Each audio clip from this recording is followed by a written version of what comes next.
Well, on a pretty bleak sort of Te Rapa day, we're joined by Emily Farr here on Te Rapa TV. One of the big things to do before we started jumps racing was to tick off the Steeplechase course. One particular change at the top of the straight, the corner into it, and Emily, pretty positive, I think. Yeah, for sure. The corner actually rides a lot better than it used to, and it obviously used to be quite slippery. But no, it actually rode very well today, and I think everyone who rode here was very positive. And it's been recambered. I think that's one of the big things. When you said slippery, they used to actually have a reverse camber and get thrown off the corner.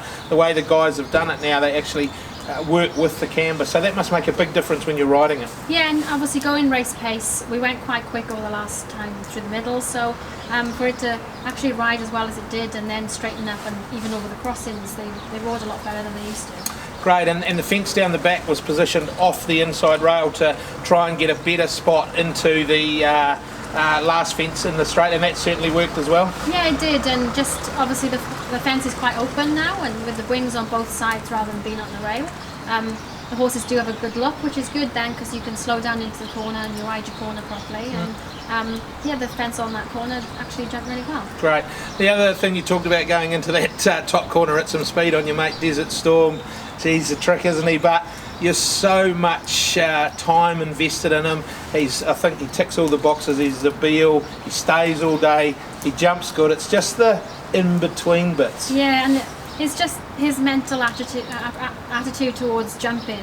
He's a different horse, and he may have chipped in and gone down today, but like, it's something that I'm willing to persevere with until I'm afraid of him, and when I'm afraid of him, I'm no good. But at the moment, he's improving every time, and for him to jump through the middle, go round, and then jump nearly halfway through the middle again today, he's still my number one man at the moment. So I'll keep persevering. Yeah, and you're looking forward to it. It's not far away. We start jumps racing in the north, and you guys get to do what you love doing.